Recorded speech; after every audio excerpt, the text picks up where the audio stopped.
So I've got a lot of sets of handmade coasters with collage fodder from Fodder School 4.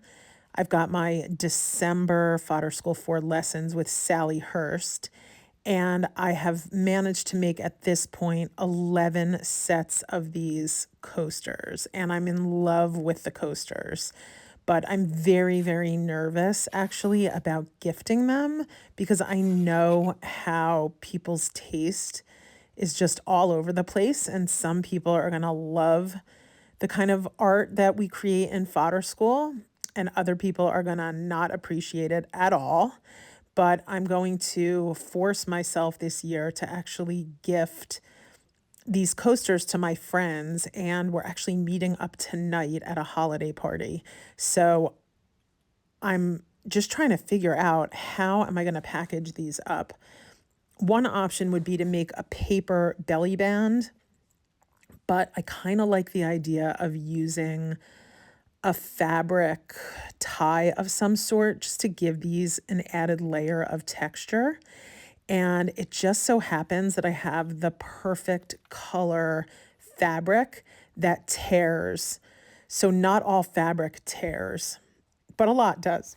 I don't know what the difference is between the fabrics that tear and the ones that don't, but this fabric happens to make really nice ribbon, and it's the perfect color. And I've also got a ton of scraps from the collage fodder that I created these coasters from. So in Fodder School 4 with Sally Hirst, we made some incredible collage fodder with the theme of wood patterns and letters. And I happen to have this kind of stack. Well, it's not just this kind of, it really is. I had this stack of collage fodder from my, let's see, it was September of Fodder School 3 with Yatunde.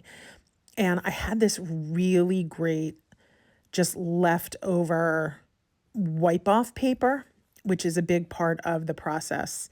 Just having those papers that are spontaneous and messy and unplanned.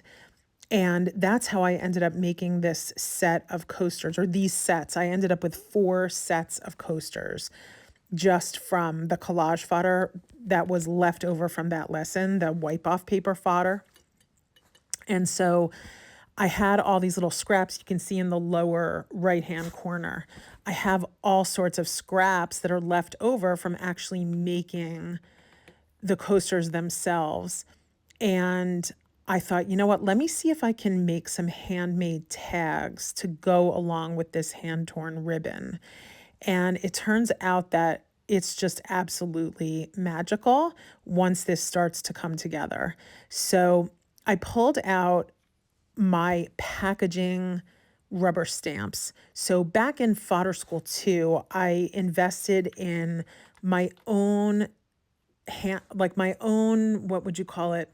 I don't know, bespoke stamps. So you can get these things on Etsy, handmade with love by Wendy, or handmade by Wendy Solganic. You know, you can get these things, and they're worth the investment if you're making a lot of your own art, because when it's time to package things up, they just look so professional if you have your own stamps.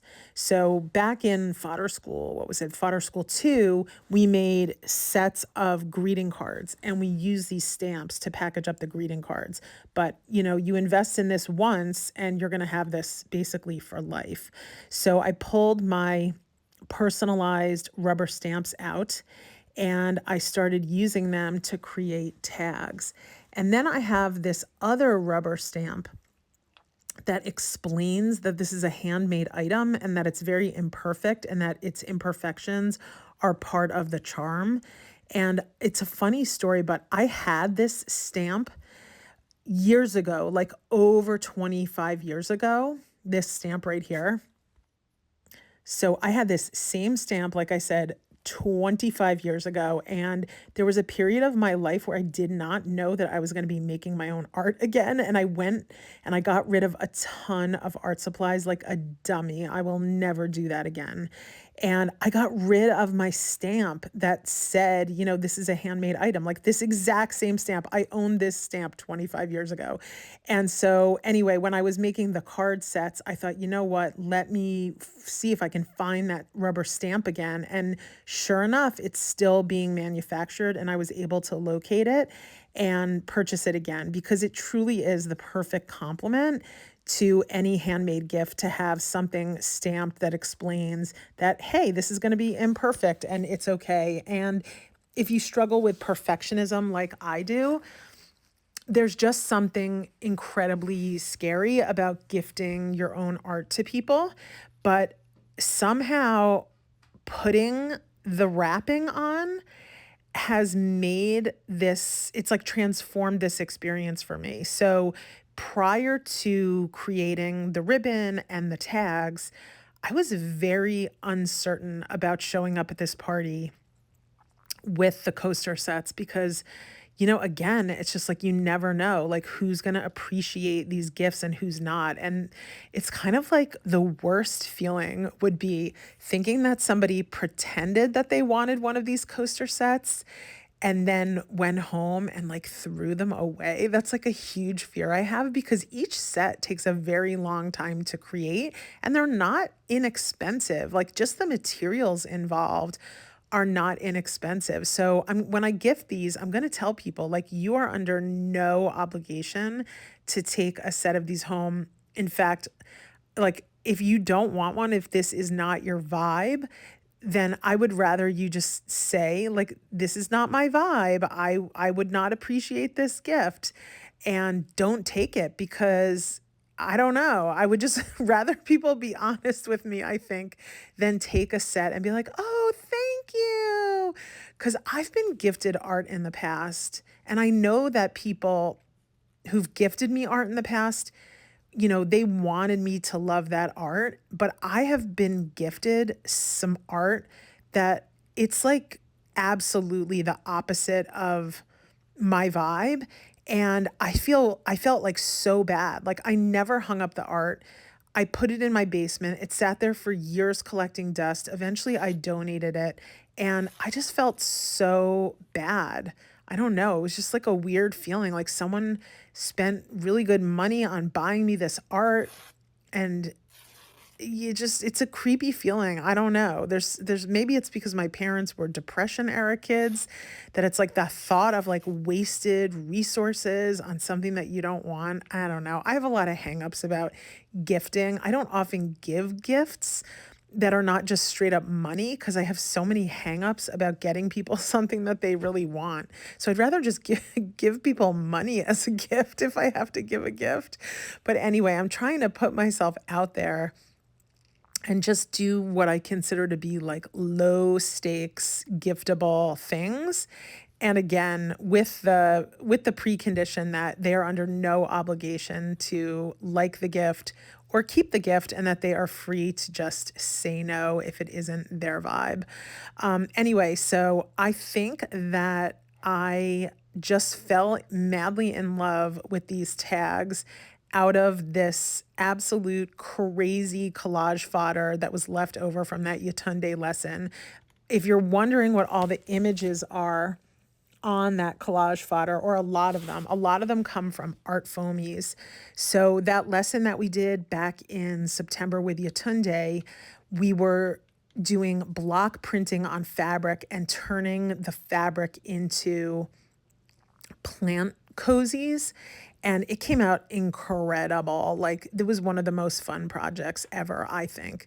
And anyway, like I said, I ended up with all of this wipe off paper because I had done hours and hours and hours of block printing with art foamies, and the fodder that was left on the paper, the wipe off paper from rolling the brayer off on the paper and then pressing the excess block printing ink onto those wipe off papers, it just created this really outstanding collage fodder that in a million years I would never be able to create that if I tried. Like it can only come from not trying at all. And I absolutely am in love with the coaster sets that collage fodder yielded. Now I'm in love with the packaging, with the ribbon. It's just so adorable. So there's a whole bunch of variety of tools that I'm using here. Obviously, I'm using scissors, but there's also that crocodile. So what I love about the crocodile is that it has different hole sizes and that you can really see where you're putting a hole. So it's a great tool. It's not cheap, but it is a really good tool to have in your bookmaking mixed media art toolkit. And the other thing that I want to mention here is when I was figuring out how to package these, I was really thinking about like what was the experience going to be like when I approached people and said, "Oh, hey, I made a whole bunch of different coaster sets. Would you like one?" I want to be able to unwrap them and have them see the full set before they take a set home. So I didn't want to create a tie that couldn't be untied. So I ended up with this bow tie and oh my god, that looks so cute or what. I think that's just absolutely adorable. So I don't know what else there really is to say about this. I just don't know. So I'm just gonna, I think, speed this up and put on some music and let you enjoy how the rest of this comes together. All right, I hope you've enjoyed this video and that you'll like and subscribe and maybe check out Fodder School where the fun never ends. So there'll be a link down below to Fodder School 4. I'll also have a link to my website, willawanders.com. And yeah, come and check out everything that we do over at Willa Workshops and Fodder School.